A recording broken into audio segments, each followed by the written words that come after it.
Thank you. Thanks very much for the invitation to this absolutely fascinating place.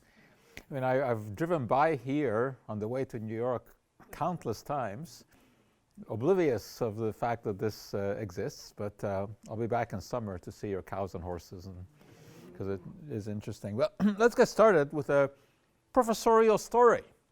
One day I was a prof and he wanted to make a point to the students. So he walks over to the side of the lecture room and he picks up a bottle with a wriggling live worm in it. And he pours in a little bit of tobacco juice. The worm dies. Walks over, picks up another bottle, another live worm in it. Pours in a little bit of chocolate syrup and the worm dies. Does it a third time with yet another wriggling live worm. Pours in a little bit of alcohol and the worm dies. Looks out at the students, says, "What do you make of that?" And one inventive kid in the back said, "Sir, I know, if you drink smoky chocolate, you don't have to worry about worms." He made the right observation, but came to the wrong conclusion. And basically, this is what we deal with through my office at McGill.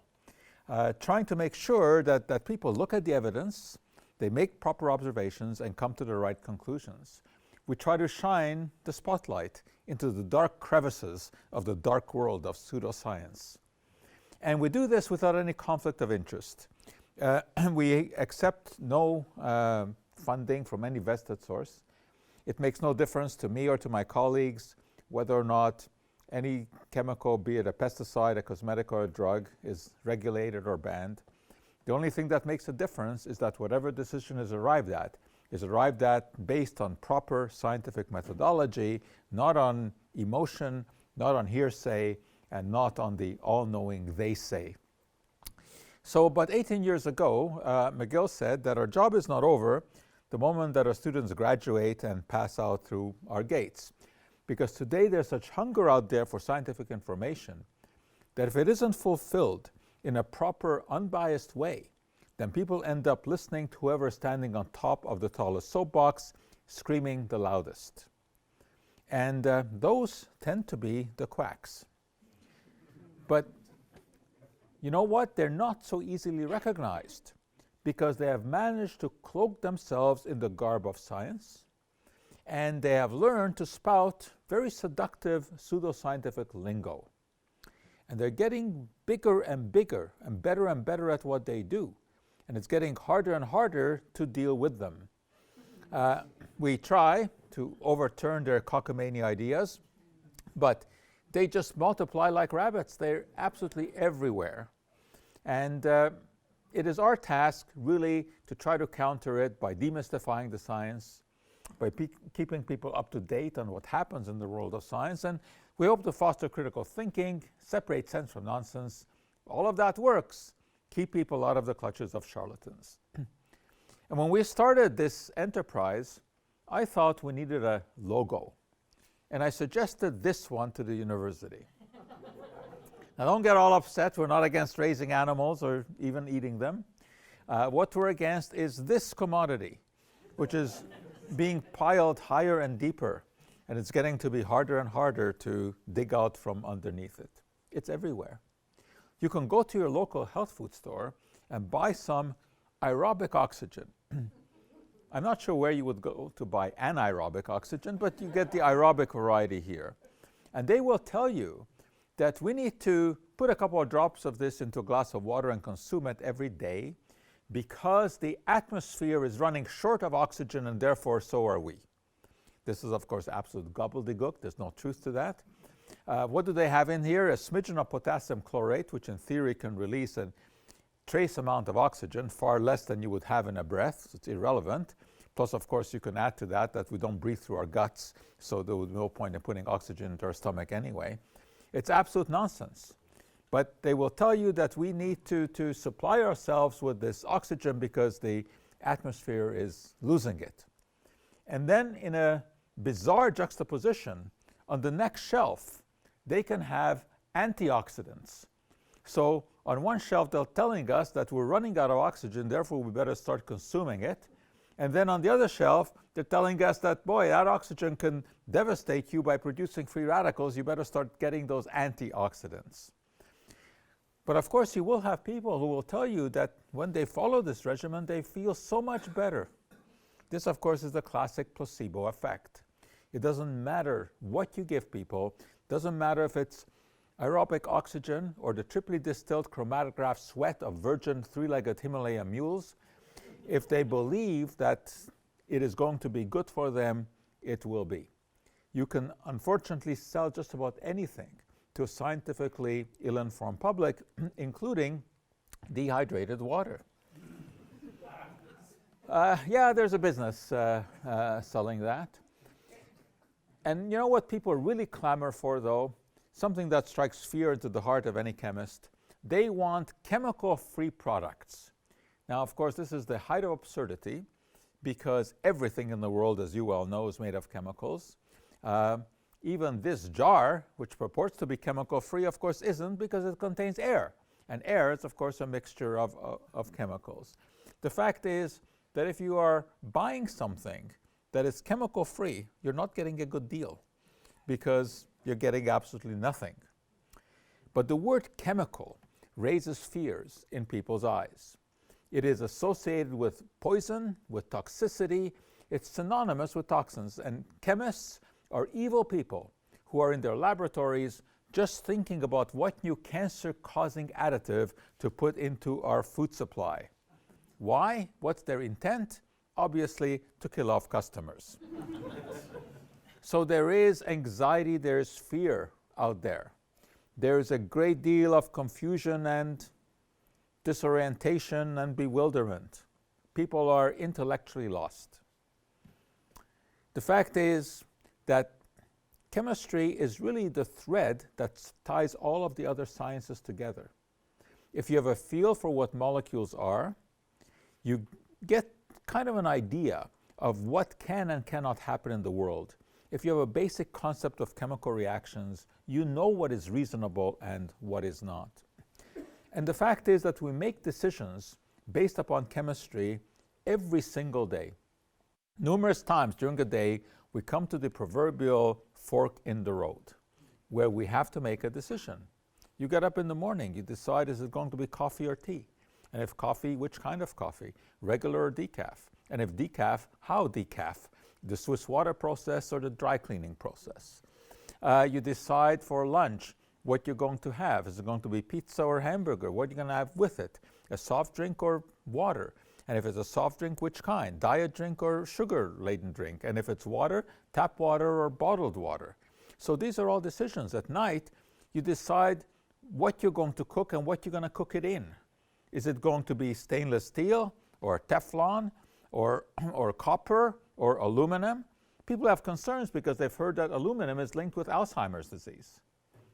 I've been cooking in aluminum all my life, and I can't remember any problems. So these are all decisions that are based on chemistry. And the fact is that chemicals are not to be feared, neither are they to be worshipped. They are to be understood. And with understanding, much of the fear is lost.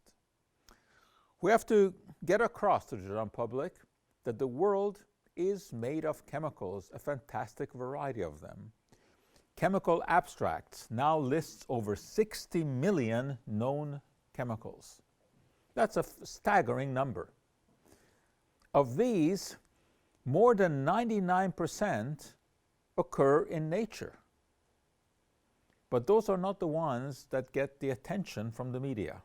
It is that 0.1% of synthetic chemicals that are blamed for unraveling the fabric of society. If you have and look at your lunch or supper, you realize there are hundreds of compounds. When you sniff a cup of coffee, you're sniffing, believe it or not, over 1,000 different compounds, most of which have actually been isolated and categorized, which is, a testimonial to the talents of the analytical chemist that can be done. We are therefore filled with chemicals because we obviously are composed of the food that we eat. It is the only raw material that ever goes into our body. So every chemical in our body can be traced back to some component in food. And of course, every chemical that comes out of our body, and there are plenty of those as well, also traces back to that. The body is basically just a chemical reactor where we take in raw substances, use them, and excrete whatever is not needed.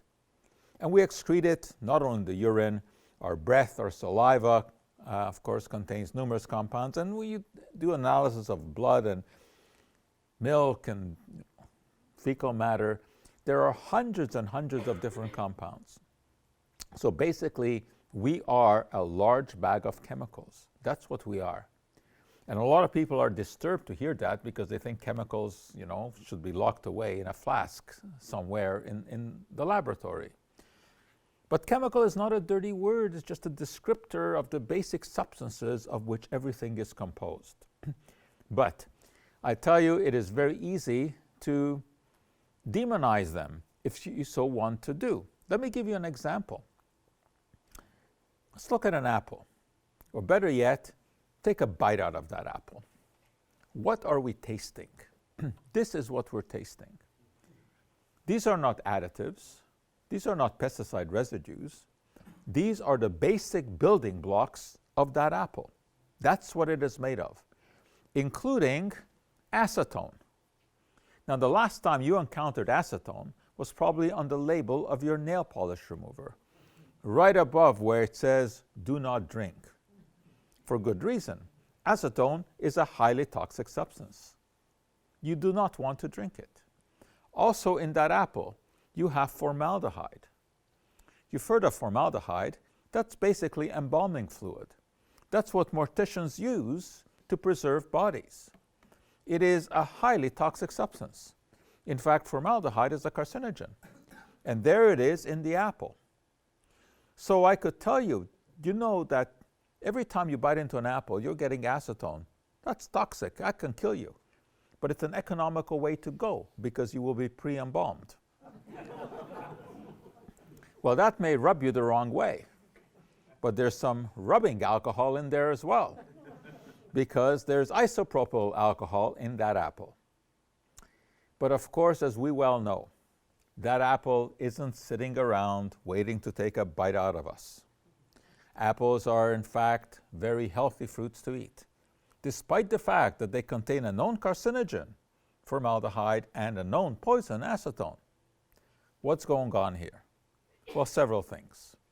One, let's hearken back to the cornerstone of toxicology, as first laid by that great sage, physician, alchemist, Paracelsus, over 500 years ago, when he said that only the dose makes the poison. Dosage is critical. Obviously, the amount of acetone, amount of formaldehyde in that apple is trivial. Doesn't do us any harm. But interestingly enough, you find them in higher concentrations than the pesticide residues on that apple. And yet it is the trivial amounts of pesticide residues that scare the pants off of people.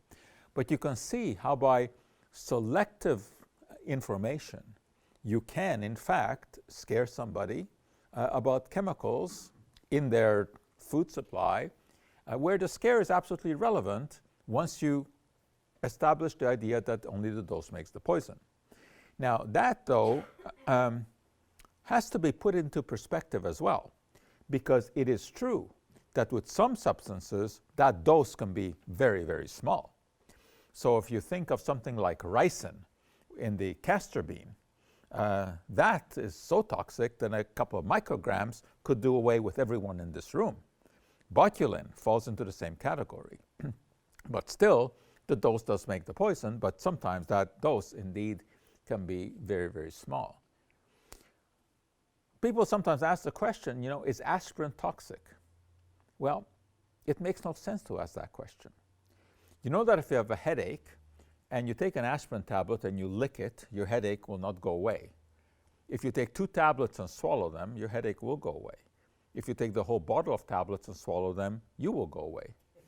So, does it make sense to ask, is aspirin toxic? No. You have to put it into context.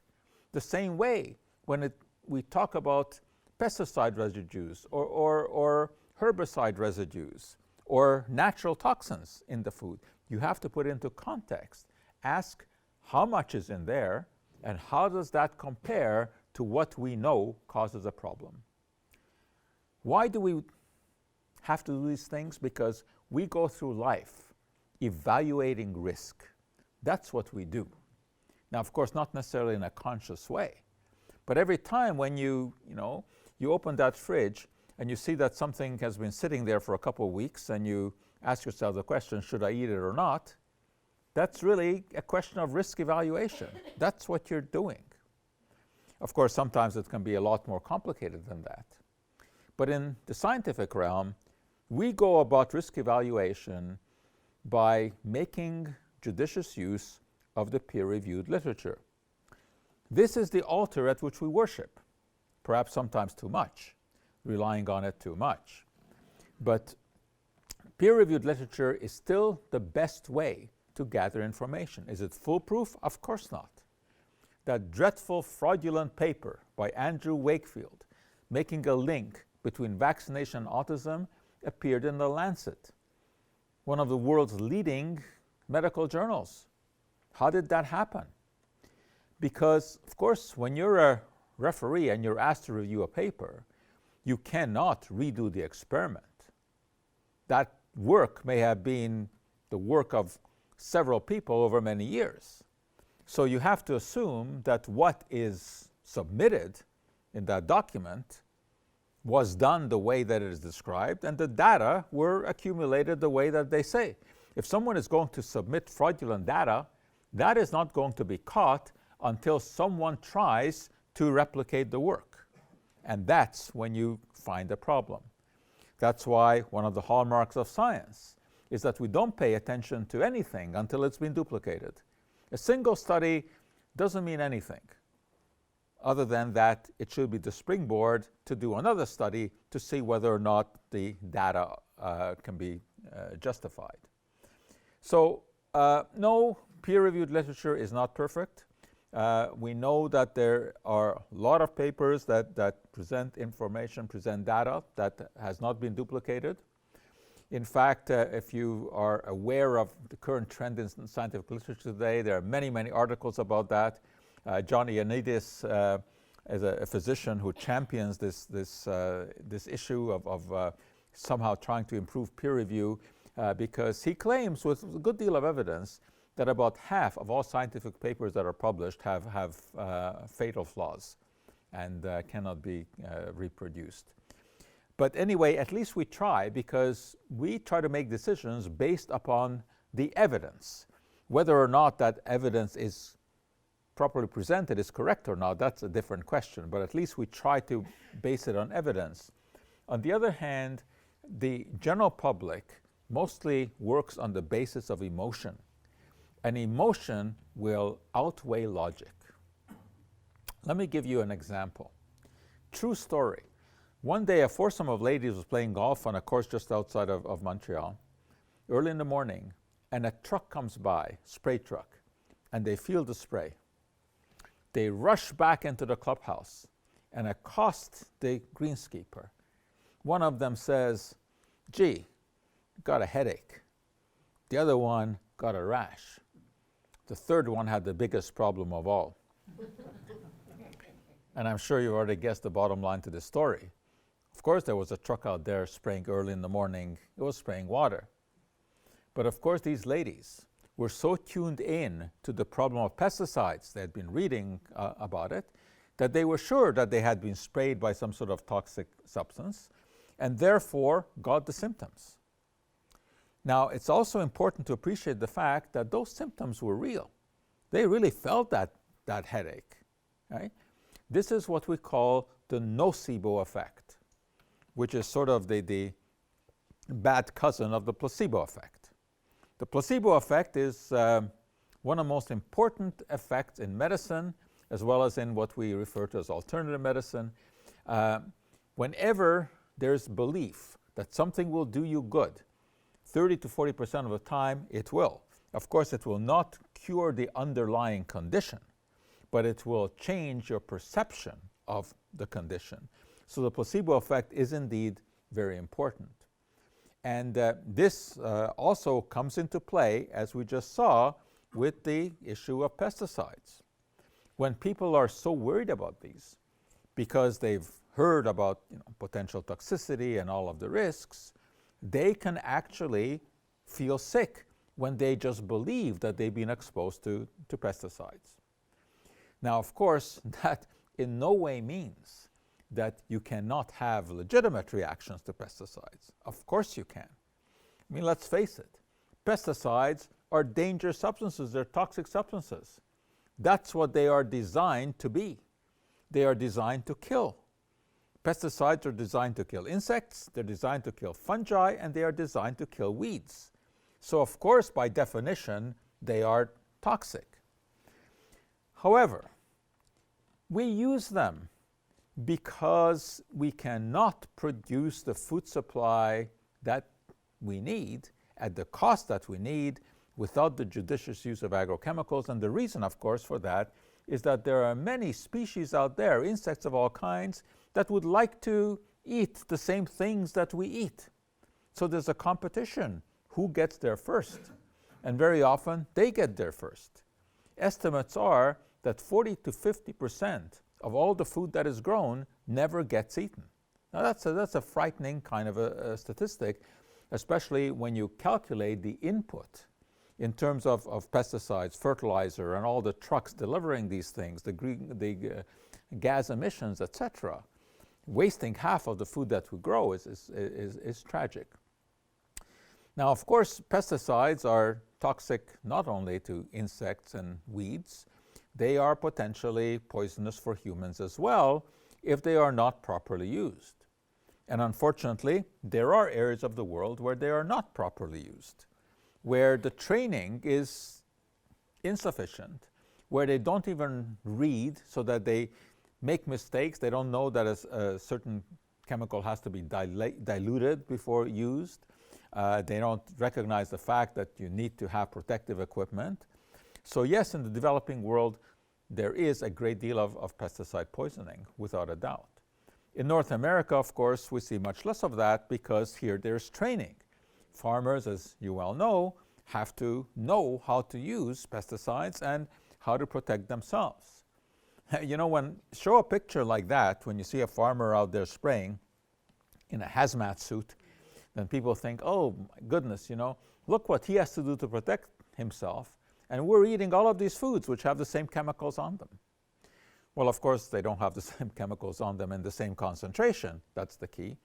But also it's interesting to note that what you're looking at here is an organic farmer who has a field of cauliflower and is spraying with a natural insecticide, which is a soap spray, which is less toxic than many of the synthetic pesticides.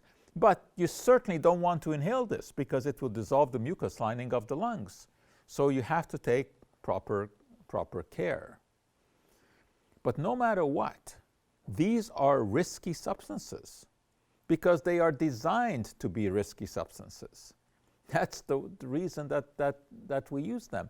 If pesticides were not a problem in terms of toxicity, they would also be useless. But there certainly are some frightening statistics. There are about 3 million pesticide poisonings worldwide every year. That is a lot. And a very large percentage of this is intentional, suicides. And that's because some of these substances, particularly the organophosphates, are very, very readily available in the third world. And it's a very easy way to commit suicide. GMOs certainly have cut down on the use of organophosphates. And in areas where genetic modified crops are grown, there have been fewer problems with organophosphates significantly. But the real risks of pesticides are through illegitimate use or in the workplace if proper precautions are not taken, because there you can be exposed to significant doses. And unfortunately, if you go back to the 50s and 60s, there were many cases when workers were not properly protected, and there were issues. Today, it really is quite a different world. Today, the pesticide industry has really cleaned up its act, and it's very rare to have some sort of industrial accident in a pesticide manufacturing plant.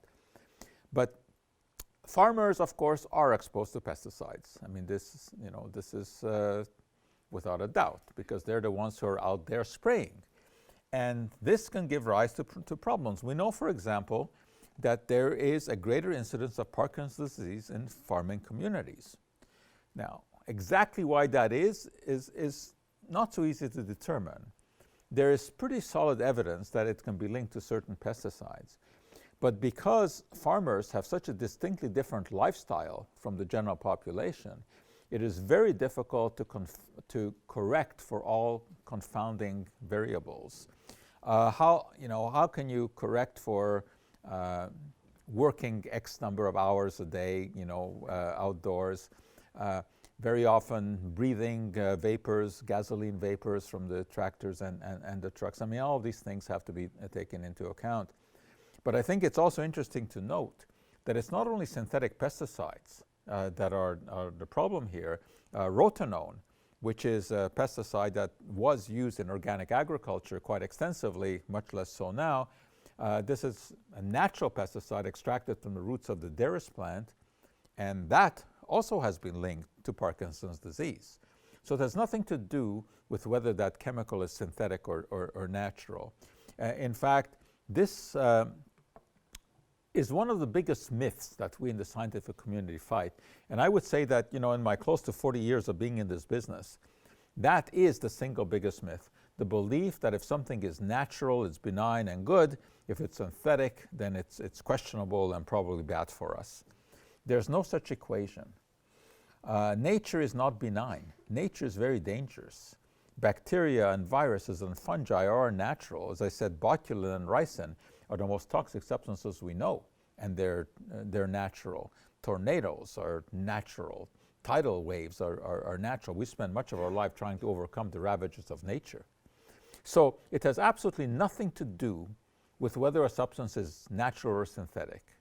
What determines the potential risks and benefits of any chemical is its molecular structure and what it does in the body, what it interacts with. And that isn't always easy to determine, but it's not whether it's natural or not.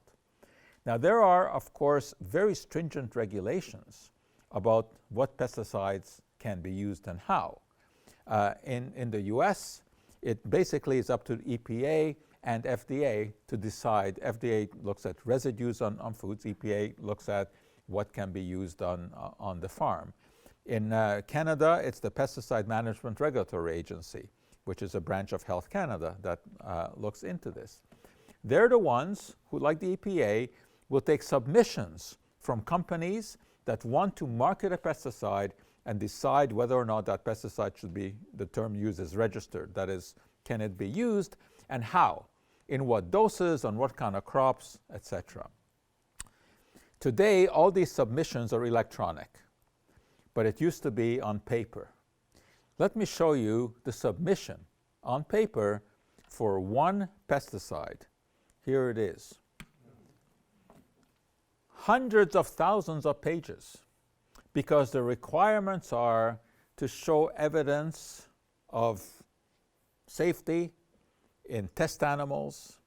They look at the epidemiological evidence. They ask you to examine just how it is going to be used. Is it going to be used as a liquid, aerosol, or whatever? I mean, there are tremendous demands.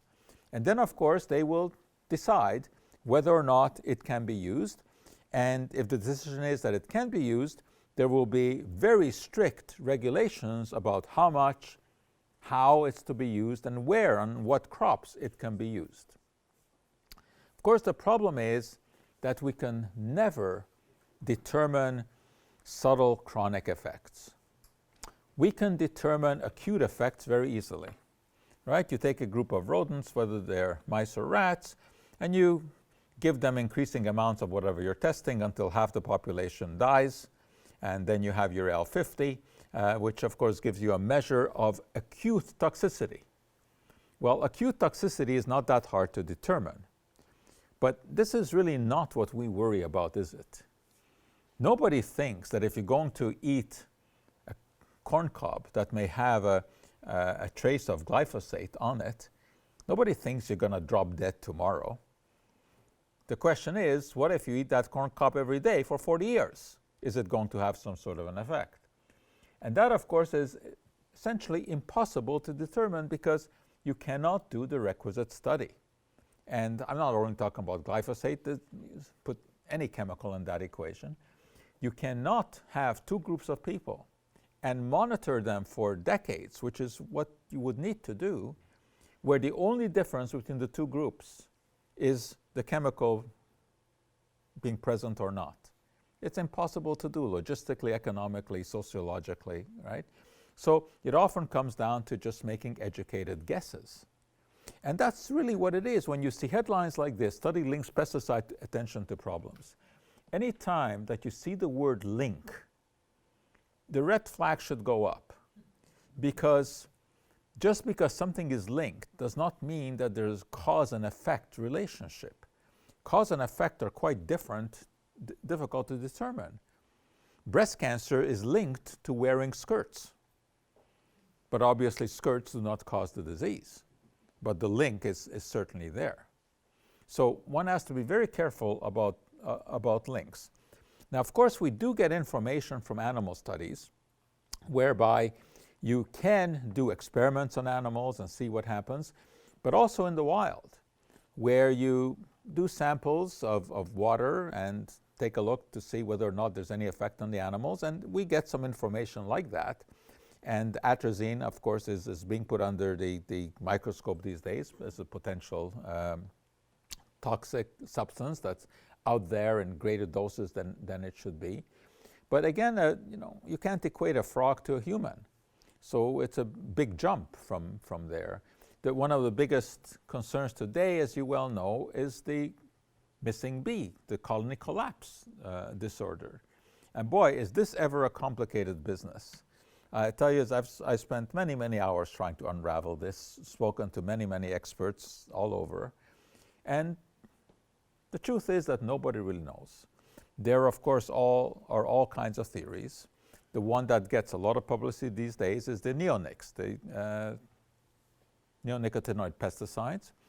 And there is undoubtedly some connection with those. But you also have colony collapse disorder in places where neonics have never been used. And there is a variability on what crops you're talking about. Very often, neonics are used as a coating on the seed, well, as you well know, so that when you plant it, the insects don't get it before the crop grows. And when you plant, for example, soybeans, you do get some of the earth, of course, being stirred up, and you get some of the neonics into the air. And there has been effect on the bees in that area. On the other hand, researchers will also tell you that there are all kinds of mites that can grow on or that can infect bees. And there are fungi that can infect bees. So there's no consensus on what is going on here. The closest I've come to finding a consensus among the experts is that it's all of the above. That any of these can cause problems with bees. And it just may be that the neonics sensitize the bees to the mites or to a virus. But nobody really knows. And you know what is also really quite interesting when you speak to the experts? They can't even agree on whether there is a problem. We hear all the time, from media about bee colony collapse disorder. But there are many experts who say that, this is just it's a natural variation, and sometimes you see this collapse in places and not in others. And there aren't fewer bees today than there ever were. So it's really hard to know. What is interesting, though, is that Cuba has really benefited from this, because they don't use pesticides at all, wherever the bees are. Not because they don't want to use them, but because they don't have the money to buy the pesticides. So now they have a burgeoning industry. Cuban honey sells very well everywhere because they can actually claim that it's totally free of neonics and that no bees have been harmed. Well, this idea of selling kind of safe food, I guess is best exemplified by the organic industry, which is a very interesting industry. These days, of course, everybody is looking to buy organic, even though they're not absolutely sure of what that means. I mean, what is organic? I mean, the only thing that really is quite obvious is that it costs more. Although not always, but it usually does. There are essentially 3 reasons why people buy organic. 1, for what they think is not in there, which is pesticide residues. 2, for what they think is in there, which is more nutrition. And 3rd, for environmental safety. Well, the pesticide residue business can be countered because there are dozens of pesticides that can be used in organic agriculture. For example, copper sulfate can be widely used in organic agriculture because the criterion is that it has to come from a natural source. Well, that, as I told you before, has nothing to do with safety. It's an arbitrary decision, you know, that if you want organic, well, then you have to use an organic pesticide. Now, that's not to say that these are not regulated. They are regulated exactly the same way as any other pesticide. The regulatory agencies don't ask, is it natural or synthetic? They don't care. They look at what the chemical is and what the evidence is. But copper sulfate is no safer or less safe than any other pesticide, but it can be used in organic agriculture. The most interesting one is the Bacillus thuringiensis bacterium, which can be sprayed on organic crops because this bacterium produces a protein that kills insects. It's natural, bacteria are natural, so there's no problem here. But here's the interesting feature. That bacterium contains thousands and thousands, probably about 30,000 genes. Only one of those genes is responsible for producing that protein that you want. If you isolate that gene and put it directly into a crop, then organic farmers can't use that because then it's a genetically engineered crop. So it's quite okay to spray the whole genome of the bacterium on the crop for the one gene, but you can't take that one gene and put it into the crop because then it becomes genetically modified. This is really bizarre. If anyone should be supporting that, it should be the organic farmers. Because why would you want to put 29,999 useless genes on your crop when you only want the protein that's selected for by that single gene? Now, that being said, though, I think it is true that conventional agriculture does use more pesticides. This can be statistically shown. There are far more synthetic pesticides. And this idea is very often used by activist groups to scare people. The Environmental Working Group in Washington is one of those organizations, and they will tell you that apples can have up to 36 pesticides. Now, that's a scary kind of an idea. What does that really mean? It means that there are indeed 36 pesticides that have been registered for use on apples, meaning that you are allowed to use them. You will never in the world find an apple with 36 pesticides. No farmer ever does that. First of all, farmers want to minimize the use of pesticides for many reasons. 1, pesticides are expensive. 2, if anyone is at risk, it's them. So of course they want to minimize the use. So you test to see what the insects are, what the climatic conditions are, and do your best using the least possible amounts. So you'll never find 36 pesticides in an apple, but that's what they imply, that if you bite into an apple, you're getting all of these pesticides. You are getting some, without a doubt, because we can detect it, thanks to my colleagues, the analytical chemists, who are the root of all of our problems, because now they can detect things down to parts per trillion. But the fact is that the presence of a chemical does not equal the presence of risk. Just because you find something doesn't mean it's doing something. It means that you have the mass spectrometers and the gas chromatographs that today can find substances at concentrations of parts per trillion. That's not finding a needle in a haystack. That's finding a needle in a world full of haystacks. So if you knew that there's one needle in one haystack somewhere in the world, would that stop you from a good old-fashioned roll in the hay? Hopefully not, because you would judge that the benefits outweigh the risks. right? But we can find things down to parts per trillion. And you know what a part per trillion is? That's 1 second in 32,000 years. Or if you want a better visual description, think of the width of a credit card. 1 part per trillion is the width of that credit card relative to the distance between the Earth and the Moon. Think about that for a moment. That we can find this. But just because it's there doesn't mean that it is doing anything.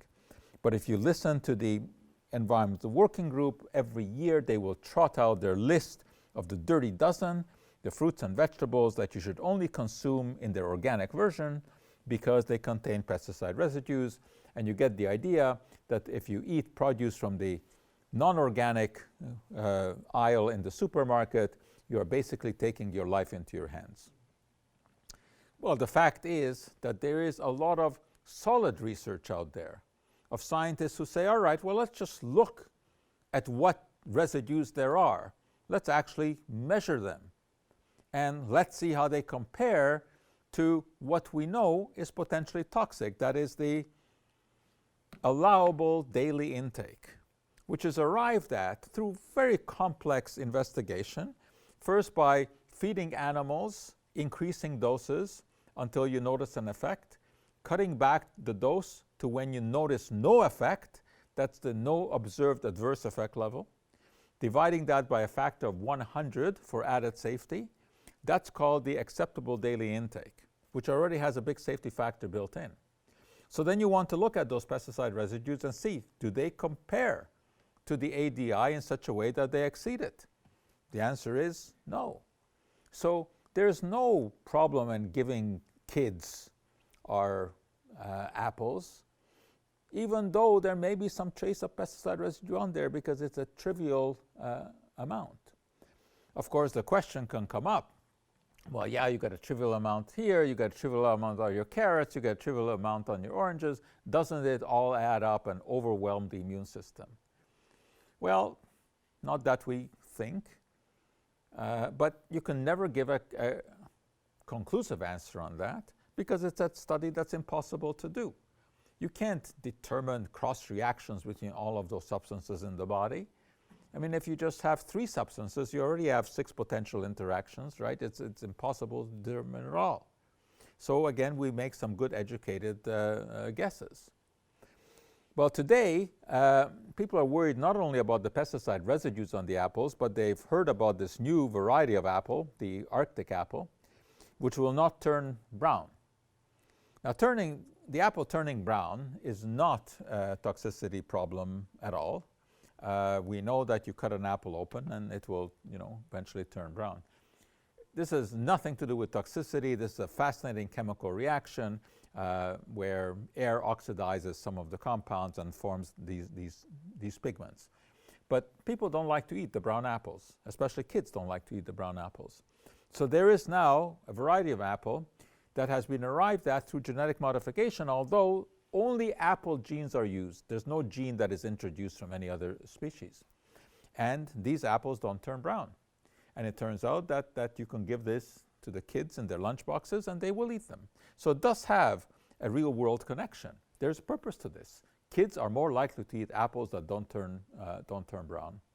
But if you listen to some of the activists, like the Organic Consumers Association, which sounds like a reputable association, but they are fervent promoters of organic agriculture, demonizing anything that's not organic and dreaming up all kinds of problems.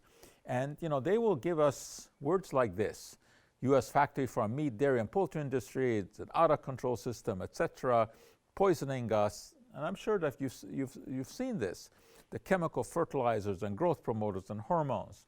The message being that we are basically killing off people by using these things. And just look at some of the over-the-top wording here about demonizing agriculture, none of which is scientifically based. There's no farmer that uses these chemicals on a whim.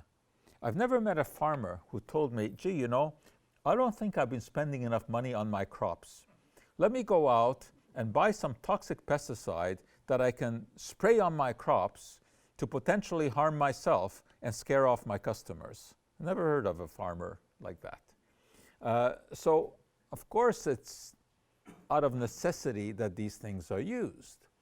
And there are certainly benefits as well. I mean, pesticides make fruits and vegetables more affordable. There's no question about that. Just take a look at the organic produce and the conventional produce and compare the prices. And we also know that there's a lower incidence of cancer among people who consume lots of fruits and vegetables. So the message should be, eat your fruits and vegetables. If you prefer organic, fine. I mean, certainly there's nothing wrong with organic, and if you can afford it, by all means. But the important thing is to eat lots of these things. And also turns out that when you look at large corn farms, for example, you get a higher yield when you use conventional agricultural techniques. And that is going to be more and more important as the world population grows, because we will need more and more land in order to grow the food. But one of the problems today is this collision between conventional, as it is referred to, as organic agriculture. There should be no competition between these, because there's almost always more than one way to attack a problem. And what you have to do is look at what works best under your particular conditions. Integrated pest management, of course, is what we are driving at. And you test what kind of insects are out there, what pesticide you should use, etc. Or is there some insect that is going to be a predatory insect in another one? I mean, these are the kind of things that one wants to look at. You just want to use the best of all possible worlds. It certainly is possible, in some cases, to grow crops organically and produce them in a decent yield.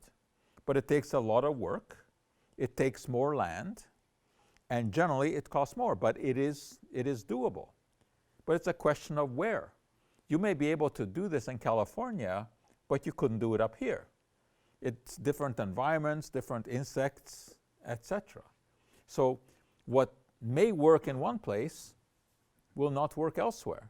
You have to make decisions based on location, based on weather, etc. But these days, increasingly, focus is turning towards genetic modification, because this has the potential of solving problems, although very often, of course, it is maligned. I mean, the internet, of course, is filled with this kind of imagery. Monsanto is painted as the devil incarnate. And the alarmists, of course, are out there telling us to, for example, take action against Agent Orange corn. Well, let me just give you a little bit of info about this Agent Orange corn that they're railing against. Agent Orange, as you probably know, was a chemical that was sprayed in Vietnam to defoliate trees to prevent the Viet Cong from hiding under the trees. The reason it was called Agent Orange was because it was shipped to Vietnam in drums that had an orange band on them for identification. That's how it came to be called. And it was a mixture of two chemicals, 2,4-D and 2,4,5-T. Now the problem turned out, no one knew this at the time, it's after, that 2,4,5-T, because of the process by which it was manufactured, had a side product, and that side product was dioxin. This is one nasty compound. Dioxin is a carcinogen in very small doses. Now, of course, nobody knew it was present in Agent Orange, and the fact is that nobody would have cared anyway, because it was designed to do away with the enemy. You don't care if you're going to make the enemy sick. But after the war, it turned out that Agent Orange was contaminated by 2,4,5-T, which gave rise to dioxin. Well, 2,4,5-T manufacture was totally stopped around 1960. So it hasn't been made for well over 50 years. 2,4-D, we're not going to go into the chemistry here, take it from me, cannot possibly produce tetrachlorodibenzyl dioxin as a side product. It cannot happen because there are not enough chlorines in the molecule to make that happen. Well, today there are seeds that have been genetically engineered to be resistant to 2,4-D, just like they can be resistant to glyphosate. This is what gives rise to this Agent Orange argument, that if you're going to be eating these foods, you're eating Agent Orange, which is totally nonsense. But it can be very seductive to an audience who doesn't know the background. And you will have activists like Vandana Shiva going around the world talking about this and telling people that GMO stands for God move over, or that we should not be using synthetic fertilizer because it's a weapon of war. You know where this comes from? Synthetic fertilizer, ammonia, and everything made from ammonia, ammonium nitrate, ammonium carbonate, was the brainchild of Fritz Haber in the early decades of the 20th century. This was one of the most important discoveries in history. The ability to take hydrogen and nitrogen, join them together to make ammonia. This is what resulted in the Green Revolution. This is what stopped starvation many places around the world, because now you could grow crops with synthetic fertilizer. But of course, ammonium nitrate can also be used as an explosive. If you remember the Oklahoma City bombing, that was made with ammonium nitrate. But that ammonium nitrate does not decide if it is going to be sprayed on a field or if it's going to blow up a building. It's people who are toxic. People make those kind of decisions. But this is the toxic argument here, that we should not be using this fertilizer because it was born out of warfare. Well, it wasn't born out of warfare. It was born out of the desire to make ammonia, and later on it turned out that that could be converted into ammonium nitrate, but that's not why it was produced. And then, in the most venomous and nonsensical way, people like this go on and show us graphs about the correspondence of GMOs with some condition. Autism is their current one. And they are now focusing on glyphosate. Well, this is a fascinating story. Glyphosate, or Roundup as it is known, is the most widely used herbicide in the world. And there are varieties of soybeans, of canola, of cotton and corn, which have been genetically engineered to be resistant to this herbicide so that you can spray the field and not kill the crop. There have been numerous studies on the safety of glyphosate, and I'm just giving you one recent one here. But there are many, many others by numerous regulatory agencies around the world. But to people like Vandana Shiva, this doesn't matter. They will show you graphs like this. Well, they show you prevalence of autism and increasing use of glyphosate. This is a criminal activity to show a graph like that. This is a meaningless graph. Of course there is this relationship, because glyphosate use has increased, autism has increased. It doesn't mean that one causes the other. You could draw the same kind of graph with organic food sales and autism, because both of those have increased. Or with autism and flat screen TVs or cell phones. Anything that has increased recently would have this kind of a reaction. But correlation is not the same as causation. That's much, much more difficult to prove. So when we look at glyphosate, well, the manufacturers of glyphosate will tell you, oh, it's less toxic than aspirin, caffeine, or salt, which of course is true, but that's also an irrelevant statement because we're not worried about, dropping dead tomorrow because of this. We're worried about chronic low-dose exposure. That's the question. And the reason that this even comes up as a concern is because a couple of years ago, the International Agency for Research on Cancer, which is an arm of the World Health Organization, ranked glyphosate, the most widely used herbicide in the world, in its Group 2A category, probable carcinogen. Now that, of course, scares a lot of people, and this is why you see numerous media accounts about the dangers of glyphosate. But again, the devil is in the details. What the IARC looked at was what we call a hazard analysis, which is not the same thing as determining risk. Hazard is the innate property of a material or a process to produce cancer. It doesn't tell you whether it does that under some condition. It's just that it has the potential to do this. So IARC has several classifications. Group 1, substances which are known to be carcinogenic, things like asbestos, tobacco smoke, etc. And then you have the probable carcinogenic substances, which in some experiment, usually in some gigantic dose in an animal, have caused cancer. Therefore, they have the potential to do so. What is also interesting is that the group 4, probably not carcinogenic, there's only one compound, caprolactam, which is a nylon chemical, that has ever been put into that category. So everything else is somewhat of a risk. However, if there's one thing that you're going to take away here from tonight, it is that risk and hazard are not the same. Hazard is the property of a material that is unalterable. Risk depends on exposure. I'll give you an analogy. If you're in a zoo and you are looking at a grizzly bear, I think you recognize that there's a potential hazard there. But the risk is almost non-existent because you're looking through glass or you're looking through a fence, etc. So you don't have to worry. But should you be out in the wild and encounter the grizzly bear, it's a different situation. Then you better start running fast, or at least faster than one of your friends. Because now that hazard has turned into a real risk because of the exposure. Another example would be sunshine. We know that it is carcinogenic. Skin cancer kills more people in the world than any other cancer. So we know that this is a real hazard. But you can protect yourself and significantly reduce the risk. Let me point out also that present in group 2A, along with glyphosate, are hot beverages. Because when you drink a hot beverage, it increases the risk of cancer of the esophagus. How do we know this? Because in parts of South America, where it is quite common to drink mate tea, and they drink it boiling hot, there's a small increase in the risk of esophageal cancer, so it has the potential. Do we have to worry about this in our coffee or tea here? Of course not. We don't drink it at those kind of temperatures, and we don't drink that much of it.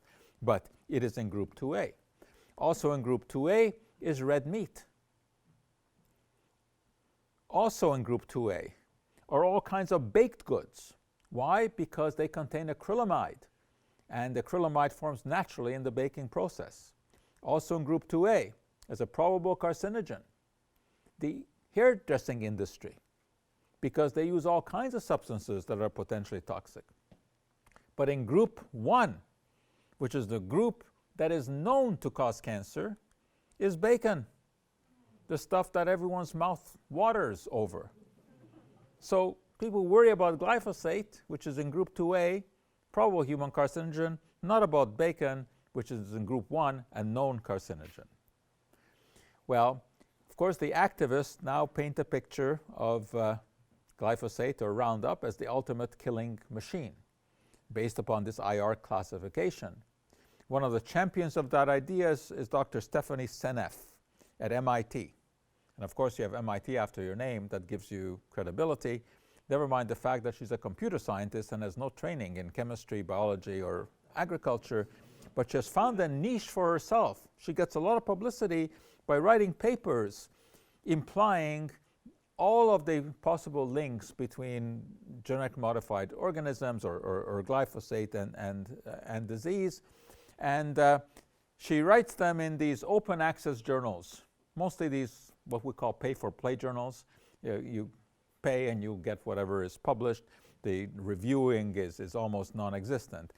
She writes these papers together with Anthony Samsel, her colleague, who labels himself independent scientist and consultant, essentially meaning unemployed. And he represents himself as a great scientist, picturing himself, of course, with the periodic table, which right away makes it much more authentic. But just because someone pictures themselves with a periodic table doesn't mean that you have to believe what they say. Samsel recently has told us about the vaccination nightmare, not the usual stupid stuff that the anti-vaccine people say about autism. He has found that there are traces of glyphosate in vaccines so that you're giving your kids Roundup when you're injecting them. Well, it's possible that at the part per trillion level you find traces, because you'll find traces of anything in anything at that level. But to suggest that that trace amount given once to a kid in their lifetime would have any consequence at all is absolutely ludicrous and is devoid of any knowledge of toxicological theory. If we want to be much more realistic, the question that we ask is, what is our exposure to glyphosate? And how does it compare to the acceptable daily intake? Well, we can make a pretty good guess at this because we can monitor our urine. And we know, for example, that the acceptable daily intake of glyphosate is roughly 0.5 milligrams per kilogram of body weight. This has been arrived at by numerous studies based on animal feeding, on human epidemiology. Now, granted, I mean, there is some guesswork involved in here, but usually the guesswork is such that you err on the side of safety. Well, if we were to consume the maximum amount of glyphosate in our food every day, then it would show up in the urine, because we know how this is metabolized, at 4 milligrams per liter. We can measure, of course, the amount that is actually present in the average urine, which is about 1 to 3 micrograms per liter. 1 to 3 micrograms per liter. That is 1/1300th the dose of the acceptable daily intake, which, as you remember, as I told you, already has a safety factor of 100 built into it. So it is most unlikely that the glyphosate residues in our food supply have any consequence at all. And yet, what do you see on the internet? This kind of stuff, that the food is poisoning us, and irrelevant claims like this one. These tomatoes are GMO-free. All tomatoes are GMO-free. There are no genetic modified tomatoes on the market. But this idea that we should fear genetic modified organisms translates into this kind of false advertising. Are there problems with GMOs? Of course there are. We know what they are. We know that crops are developing resistance to glyphosate, that they develop resistance to the Bt. But this is not a consequence of genetic modification. This is a consequence of biology. Any time that you introduce anything into the environment, eventually there will be resistance. I mean, this is the problem we face with antibiotics, right? Eventually the bugs will win, and we try to keep one step ahead. But even papers like the New York Times, which of course Trump calls a failed newspaper, it's not. It's a very reputable newspaper. But sometimes its science can be questioned. They had an article in there about all the horrors of genetic modification. But when you actually look at the real data, they didn't interpret it properly. When you look at the real data, it turns out that no, the risk that they talk about isn't there. And adopting this technology actually increases yield and probably reduces exposure to toxic substances from fungi that would grow on the plants. But this is the stuff that we see. This is what dominates, and these people are very inventive, in coming up with their visuals. And this is the study that they often point at, scientifically bankrupt study that was carried out in France by Serolini. And I suspect some of you have seen these pictures because they are all over, where he claims that a group of rats that was fed corn that had been treated with Roundup, they developed tumors, and the control rats did not. This was a fraudulent study, eventually had to be withdrawn because it turned out there were just as many tumors in the control group as in the experimental group. This was released to the public by press conference, not by peer-reviewed literature. And the same day that he released those pictures, he released his book and a movie that he had made, portraying himself as the superhero who's going to protect us against the ravages of that unholy alliance between big pharma, big agro, and farmers. Well, it turned out that the study could not be reproduced, and the paper had to be withdrawn. And of course, he was screaming conspiracy, that it was big agro that did him in. No, it wasn't. It was the fact that nobody else was able to reproduce this work. Many, many agencies look at the risk-benefit analysis. The European Food Safety Association reassessed it based on Serolini's study. before they found out that it couldn't be duplicated, and came to the conclusion that there was nothing there. But the marketplace, of course, reacts. And today we see, for example, grape nuts flakes as non-GMO or GMO-free, implying that other grape nuts flakes contain GMOs. No, this is just like labels that you see on corn oil saying contains no cholesterol, which is true because cholesterol is found only in animal products.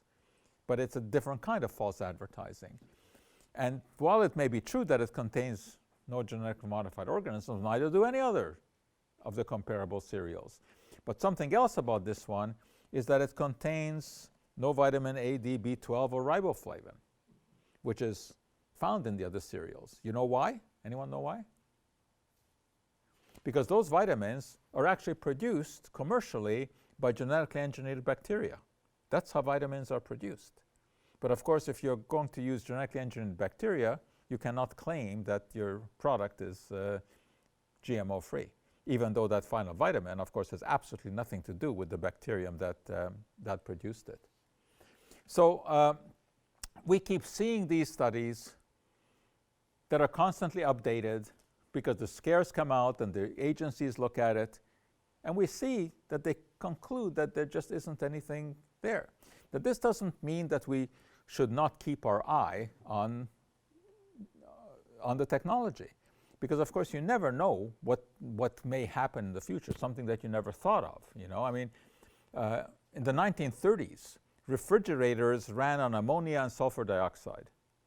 If you had a leak in your kitchen, you were at risk of death.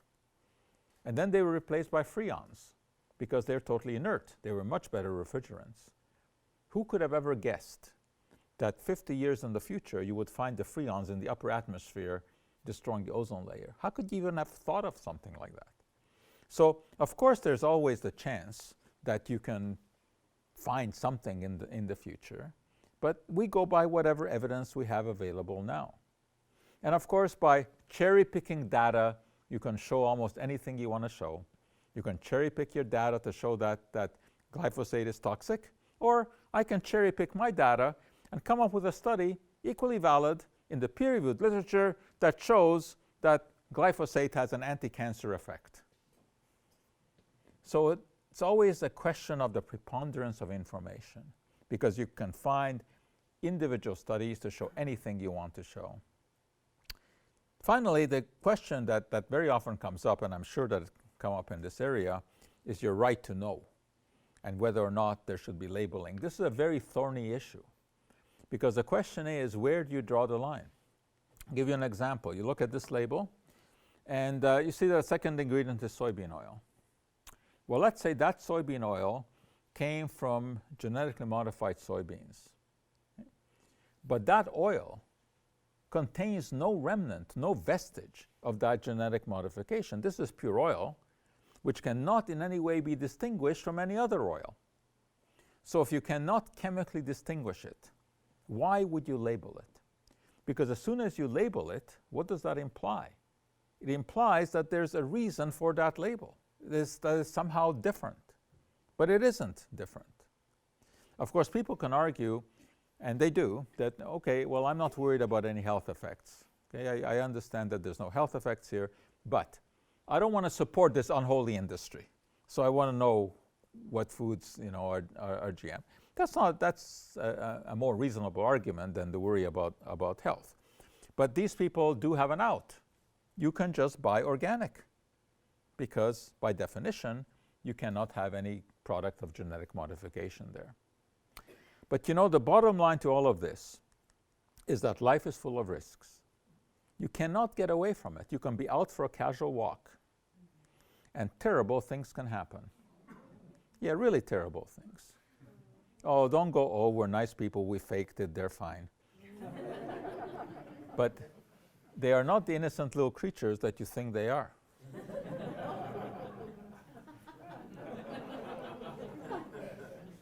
What we have to look at is the risk-benefit ratio. That's what matters. And the thing is that taking no risk at all, that may represent the biggest risk, because then you never get anywhere. We can't afford to turn our back on the GM technology because it can deliver the goods. One analogy that I like to use is with the Wright brothers' first flight. If you had been there in 1904 at Kitty Hawk and you saw this rickety contraption kind of bounce along, you wouldn't be that impressed.